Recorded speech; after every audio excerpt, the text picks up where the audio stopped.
Good morning students. आज हम व्याकरण में अध्याय 1 भाषा विचार पढ़ेंगे और समझेंगे। तो सबसे पहले हम समझेंगे कि भाषा क्या है।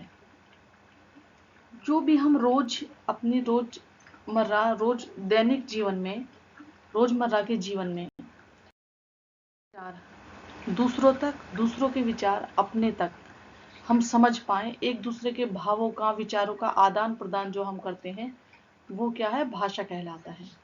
भाषा वह माध्यम है जिसके द्वारा मनुष्य अपने विचारों का, भावों का आदान प्रदान करता है। अगर भाषा ना हो तो ना मैं आपको समझा पाऊंगी कि मैं क्या सोच रही हूँ, मैं आपसे क्या कहना चाह रही हूँ, ना आप बता पाओगे आपको कितना समझ में आया और मैं आपको क्या समझाना चाह रही हूँ, है ना। तो हम भाषा से ही एक दूसरे से वार्तालाप करते हैं, एक दूसरे के विचारों को जानते हैं और अपने विचारों को दूसरों को समझा पाते हैं। अब ये है कि भाषा है क्या। तो सबसे पहले तो भाषा का हम शाब्दिक रूप, जो इसका शाब्दिक रूप है वो समझेंगे। भाषा का शाब्दिक रूप, भाषा जो शब्द बना है, भाष धातु से बना हुआ है, जिसका अर्थ है बोलना या अपनी भावनाओं का, अपने विचारों को अभिव्यक्त करना, दूसरे के सामने प्रकट करना, वो भाषा कहलाता है। सभी प्राणी, इस संसार में जितने भी प्राणी हैं, चाहे वो जीव जंतु हो, पशु पक्षी हो, जानवर हो या व्यक्ति हो, सभी की कोई ना कोई भाषा होती है ना। बिना भाषा के बिना भाषा के एक दूसरे से, दूसरों की भावनाओं को, विचारों को हम नहीं जान सकते हैं, है ना। और इन भाषाओं को एक दूसरे तक पहुंचाने के लिए हम अपने मुख से बहुत सारी आवाजें निकालते हैं, है ना। और वही आवाजें क्या कहलाती हैं? ध्वनियां कहलाती हैं। बच्चा जब छोटा होता है तब वो अपने मुंह से बहुत सारी ध्वनियां निकालता है ना। तो उनकी जो मदर होती हैं, जो मम्मी होती हैं, वो समझ जाती हैं कि ये क्या कहना चाह रहा है, क्योंकि उस समय तक उसका जो है शाब्दिक शक्ति उसकी विकसित नहीं होती है। लेकिन वो थोड़ी थोड़ी जो भी मुंह से आवाजें निकालता है, इशारे करता है, उन आवाजों से और इशारों के माध्यम से उसकी जो माता है, माँ है, वो समझ जाती हैं कि बच्चा कहना क्या चाह रहा है, उसे क्या चाहिए, उसके दिमाग में क्या चल रहा है, वो खुश है या दुखी है ना। तो वो उसके संकेतों के माध्यम से, उसकी ध्वनियों के माध्यम से समझ जाती हैं। और जैसे जैसे वो बड़ा होता है, उसकी ध्वनियां जो है वो सार्थक और स्पष्ट होती चली जाती हैं और वो सीख जाता है उनका सही तरह से प्रयोग करना, और वो ही भाषा कहलाती है। जब हम सार्थक और व्यवस्थित तरीके से ध्वनियों का प्रयोग करते हैं और अपने विचारों को दूसरों तक पहुंचा देते हैं, दूसरों के विचारों को समझने लगते हैं, तो वो भाषा का माध्यम, वो भाषा कहलाती है। तो भाषा सार्थक ध्वनियों के मेल से बनती है। निरर्थक ध्वनि भाषा नहीं हो सकती। अगर हम कुछ भी बोलने लगे, ऊटपटांग ध्वनियां मुंह से निकालने लगे, तो क्या वो भाषा हो जाएगी? नहीं। सार्थक ध्वनि जो होगी वही भाषा कहलाएगी। भाषा में ध्वनियों के लिए प्रतीक या चिन्ह होते हैं। ये जो हमारे अल्फाबेट्स हैं, हिंदी के, इंग्लिश की और भी सभी भाषाओं के कुछ ना कुछ चिन्ह हैं, वो सब क्या होते हैं? ध्वनियों के प्रतीक या चिन्ह कहलाते हैं। भाषा मन के भावों, विचारों को एक दूसरे तक पहुंचाती है। और प्रत्येक भाषा में शब्दों के अर्थ होते हैं, साथ में उसमें वर्ण, शब्द, वाक्य संरचना की भी व्यवस्था होती है। सबसे पहले बनता है वर्ण, फिर आता है शब्द, फिर आता है वाक्य, और फिर उससे पूरे लेख, निबंध, कहानी सारे हम उनकी रचना कर देते हैं। तो अब हम समझेंगे, अब हम समझ लिया हमने कि भाषा क्या है ना। और सभी, जितने भी इस दुनिया में प्राणी हैं, सभी की कुछ ना कुछ भाषा अवश्य होती है। अब हम समझेंगे कि भाषा के भेद कितने होते हैं, हम किस प्रकार। तो भाषा के जो मुख्य दो भेद होते हैं, दो रूप होते हैं। नंबर 1 मौखिक या कथित भाषा, नंबर 2 लिखित भाषा। अब हम मौखिक भाषा जो केवल शाब्दिक बोलकर, सुनाकर, कहकर दूसरे तक विचार पहुंचाए जाए, वो मौखिक भाषा के अंतर्गत आता है। जैसे कि अब मैं बोल रही हूं और आप केवल सुने, अगर देखे ना, तो वो क्या हो? एक मौखिक भाषा का उदाहरण होगा। किसी ऑडियो को सुनना, जो वीडियो ना हो, सिर्फ ऑडियो सुनना, क्या है? मौखिक भाषा का उदाहरण है। अब अध्यापिका ने कक्षा में आकर जो हम आपके साथ कन्वर्सेशन करते हैं और ब्लैक बोर्ड का प्रयोग ना करें, तो वो क्या होगा आपके लिए? मौखिक भाषा का प्रयोग। प्रश्न उत्तर सुनना, मौखिक भाषा का प्रयोग, किसी कहानी को, कविता को समझाना मौखिक भाषा, है ना। किसी चीज को पढ़कर सुनाना, सिर्फ सुनना मौखिक भाषा, और जो पढ़ रहा है वो लिखित भाषा का प्रयोग कर रहा है। तो ये है हमारा मौखिक भाषा। अब आए हम नंबर 2 पर आते हैं, लिखित भाषा। लिखित भाषा जो हमारे पास बुक्स हैं उनसे पढ़कर हम जो अपना ज्ञान अपने में सीखते हैं, नई नई चीज़ों को सीखते हैं, नई नई कहानियां हम तक पहुंचती हैं, या कोई भी मैसेज हम तक पहुंचता है। अभी आप सामने देख रहे हैं, आपके लिखा हुआ है भाषा के भेद। ये एक, अगर आप ना भी सुने, ऑडियो में कोई प्रॉब्लम होगी तो आप देखकर समझ जाएंगे कि यहाँ ये चीज़ भाषा के भेद बताए गए हैं। तो ये क्या है, हमारा लिखित भाषा का माध्यम, लिखकर किसी को अपने विचारों का आदान प्रदान करना, तो वो लिखित भाषा का प्रयोग है।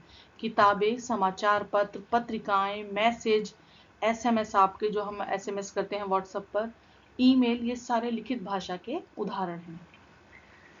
अब यह भाषा का मूल रूप है, लिखित भाषा और मौखिक भाषा मूल रूप है। मनुष्य ने सबसे पहले बोलना सीखा। जब दुनिया में मनुष्य आता है तो सबसे पहले क्या आता है, बोलना। लिखना तो नहीं सीखते, लिखना तो 3 साल बाद, 3.5 साल बाद बच्चे को प्ले में जब डाला जाता है तभी सीखते हैं, स्कूल में आके पहले आ ई ABCD।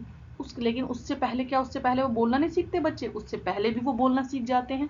तो वो मौखिक भाषा, तब तक वो मौखिक भाषा का प्रयोग कर रहे होते हैं। जब लेकिन स्कूल में आते हैं, वो सीखते हैं, या घर पर उनके मम्मी पापा के द्वारा उन्हें सिखाया जाता है, तब वो लिखित भाषा के संपर्क में आते हैं। अब भाषा के दोनों रूपों का प्रयोग अधिक होता है। मौखिक भाषा में वार्तालाप, एक दूसरे से बातचीत, कहानी सुनाना, सुनना, भाषण, समाचार वाचन, वाद विवाद जो डिबेट होती हैं, नाटक, रेडियो पर हमें कोई पिक्चर तो नहीं दिखती है, सिर्फ हम आवाज़ सुनते हैं। अब तो रेडियो बहुत ही कम हो गए हैं, लेकिन सभी बच्चे रेडियो के विषय में जानते हैं। अभी इतने भी ज़्यादा रेडियो बिल्कुल हमने नहीं देखे हों, ऐसा नहीं है। मोबाइल, अब तो मोबाइल में खैर पिक्चर्स भी आ रही हैं, पहले लेकिन वो सिंपल वाला जो मोबाइल होता है, सिर्फ उसमें आवाज़ आती है, दिखता कुछ नहीं है। टेलीफोन आदि जो और दूरदर्शन के बहुत सारे श्रव्य कार्यक्रम जिसमें सिर्फ सुनाई देता है, आदि भाषा के मौखिक रूप हैं।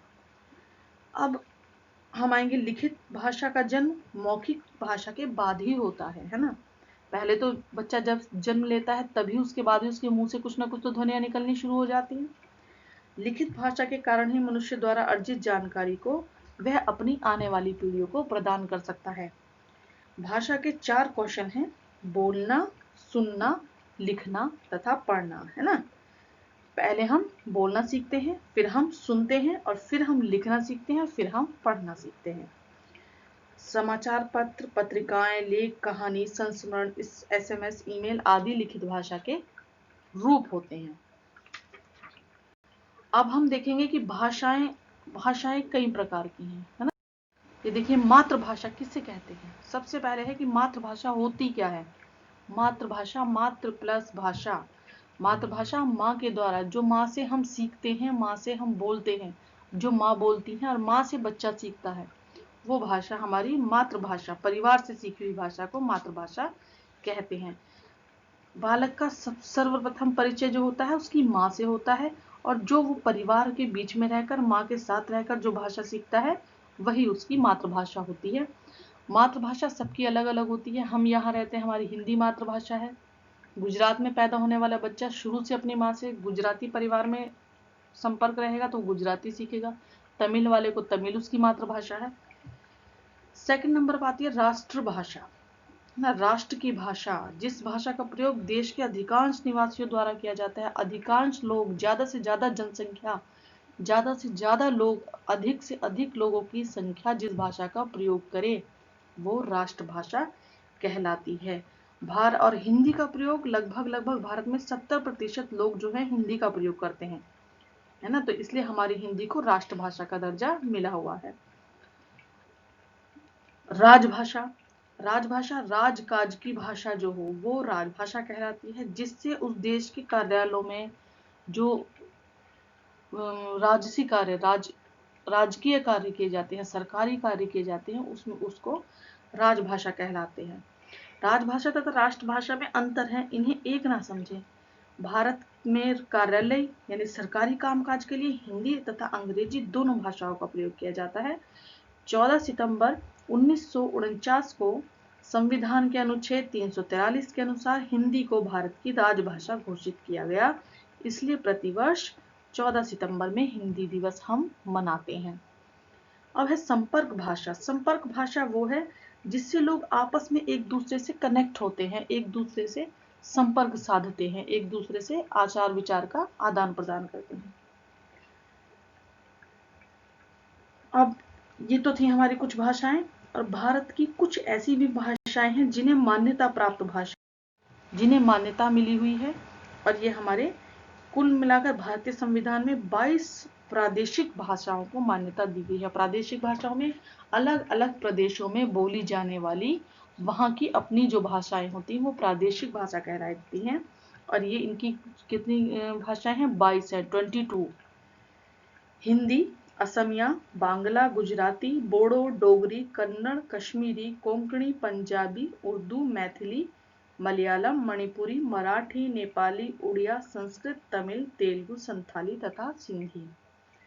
मानक भाषा, भाषा के जिस रूप को शिक्षित लोगों द्वारा प्रयोग किया जाता है, विद्वानों द्वारा उसे स्वीकार किया जाता है, शुद्ध भाषा का रूप वह मानक भाषा कहलाती है ना।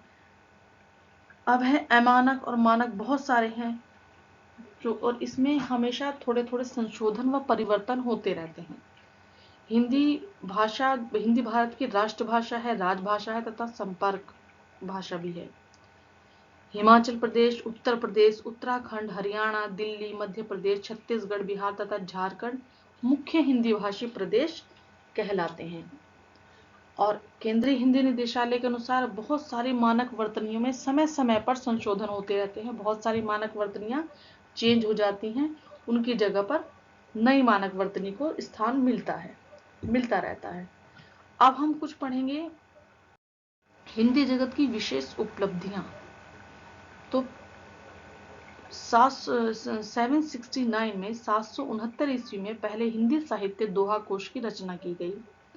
1100 ईस्वी में आधुनिक देवनागरी लिपि का जन्म हुआ। 1913 में दादा साहेब फाल्के द्वारा पहली हिंदी फिल्म राजा हरिश्चंद्र का निर्माण हुआ। 1926 में कलकत्ता से पहले हिंदी समाचार पत्र उद्दंत मार्तंड का प्रकाशन हुआ। 1929 में आचार्य रामचंद्र शुक्ल द्वारा हिंदी साहित्य का इतिहास का लेखन किया गया। 1930 में हिंदी टाइपराइटर का जन्म हुआ। 1931 में पहली बोलती फिल्म आलम आरा का निर्माण हुआ। 1939 में हिंदी भारत की राजभाषा घोषित हुई। आलम आरा एक ब्लैक एंड व्हाइट फिल्म थी। अब हम आएंगे बोली व उपभाषा। अब बोली क्या है और उपभाषा क्या है? तो भाषा का क्षेत्रीय रूप, जो प्रदेश की भाषा हो गई प्रादेशिक, वे तो भाषाएं होंगी, और जो एक क्षेत्र विशेष में जो बोली जाती हैं वो क्षेत्रीय भाषाएं कहलाती, वो क्षेत्रीय बोली कहलाती हैं। और यह भाषा अल्प विकसित रूप होता है। भाषा का अल्प विकसित यानी कम विकसित हुआ हुआ रूप, कम विकसित हुआ हुआ रूप। इसे सामान्यतः बोलचाल में प्रयोग किया जाता है। और कुछ साहित्यकारों ने बोलियों में भी साहित्य की रचना की है, जैसे गोस्वामी तुलसीदास ने रामचरितमानस की अवधी भाषा में रचना की है। सूरदास जी ने सूरसागर ब्रज भाषा में, ब्रज की भाषा में, विद्यापति जी ने पदावली मैथिली भाषा में रचना की है। परंतु बोलियों में रचनाएं कम हुई हैं, आगे चलकर बोलियां सीमित रह गई हैं, इनका विकास अधिक नहीं हुआ। सबसे अधिक विकास हुआ तो खड़ी बोली का, जो हम आज भाषा प्रयोग कर रहे हैं, जो लिखित में हम प्रयोग करते हैं, वो खड़ी बोली का प्रयोग है। हिंदी आधुनिक भाषा का रूप ले लिया है। कुछ अन्य बोलियां कन्नौजी, मगही, बांगड़ू, बघेली, भोजपुरी आदि भी हैं।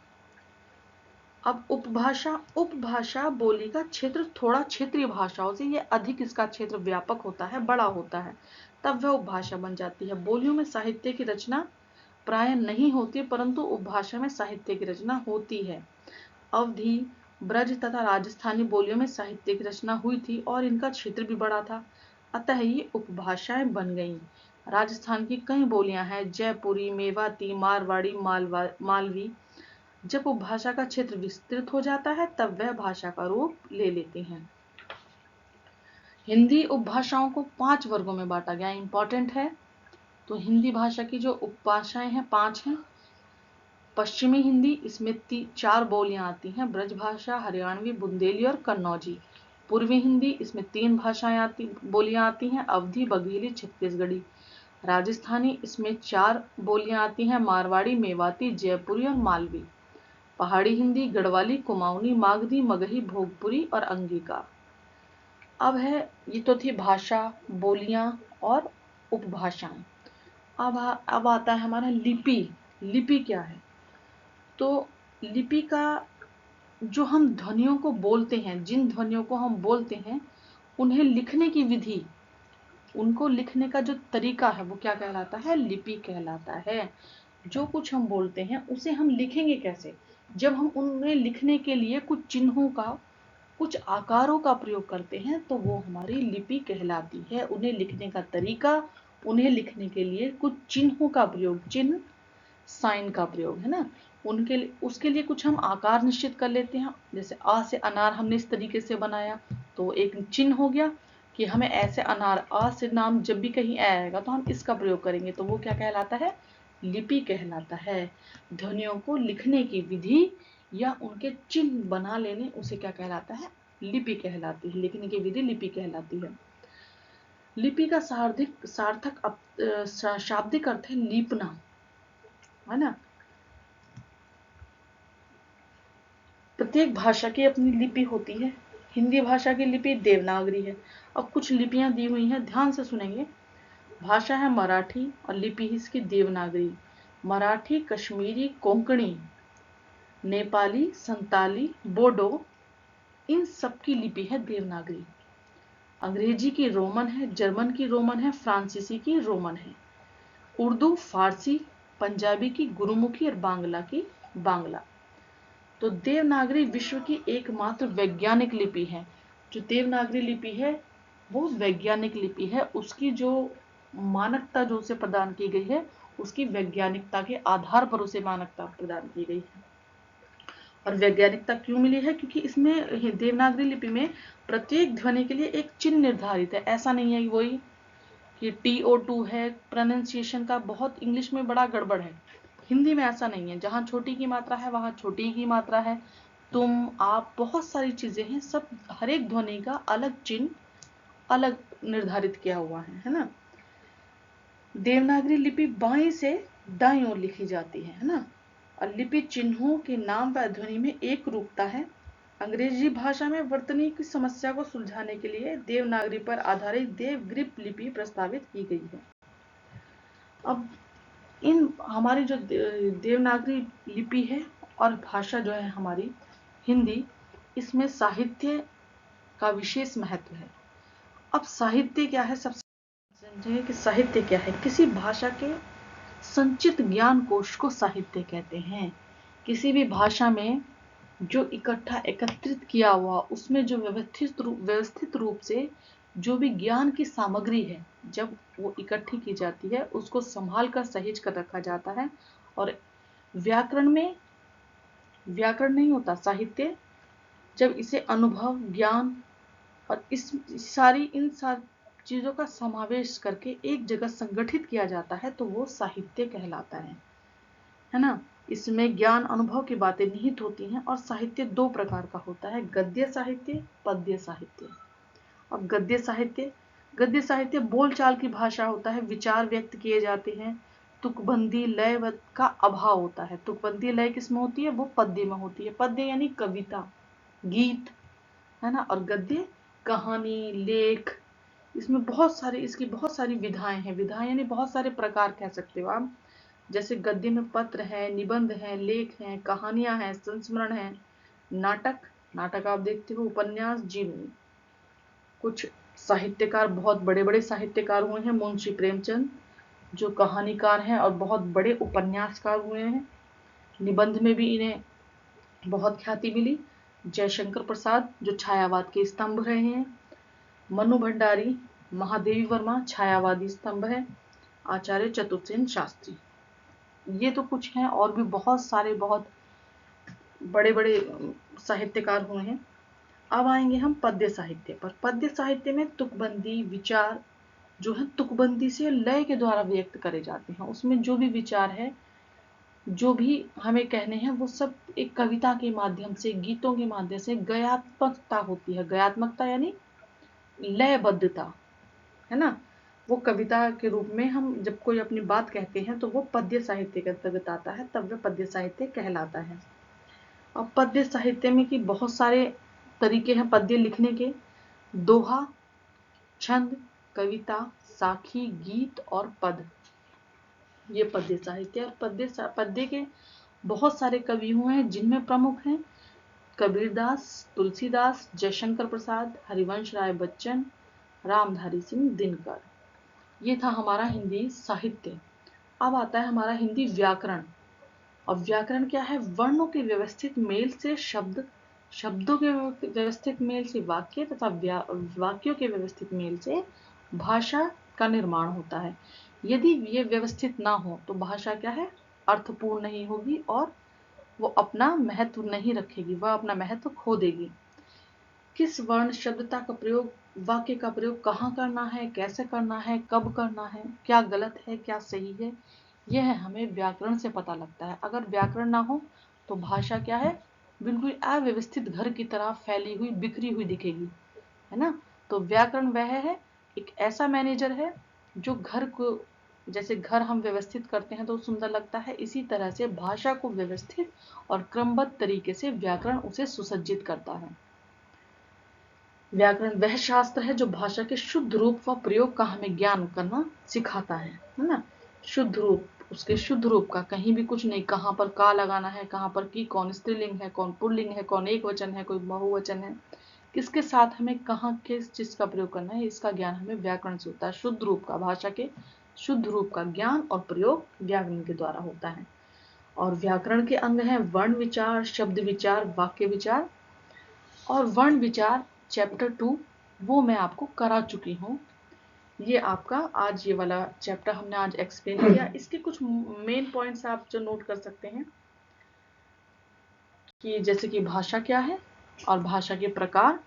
और अभ्यास कार्य में से पहले जो मैं आज लिखित रूप से आप अपनी नोटबुक में सबसे पहले आप हेडिंग डालेंगे चैप्टर 1 भाषा विचार। भाषा की परिभाषा लिखेंगे जो आप मैंने शुरू में दी थी, भाषा के भेद लिखेंगे और उसके बाद अभ्यास कार्य स्टार्ट कर देंगे। ये प्रश्न आपका एक है, बाकी के प्रश्न मैं दूसरी वीडियो में दूंगी। यहाँ से आप नोट कर लेंगे। भाषा के मुख्य रूप कौन से हैं, उनके 4 उदाहरण लिखिए। तो भाषा के 2 रूप होते हैं, मौखिक, लिखित। मौखिक भाषा के उदाहरण पूछे हैं आपसे, तो उदाहरण आपके ये हैं, नंबर 1 कहानी सुनाना, नंबर 2 समाचार वाचन, नंबर 3 काव्य पाठ, नंबर 4 भाषण।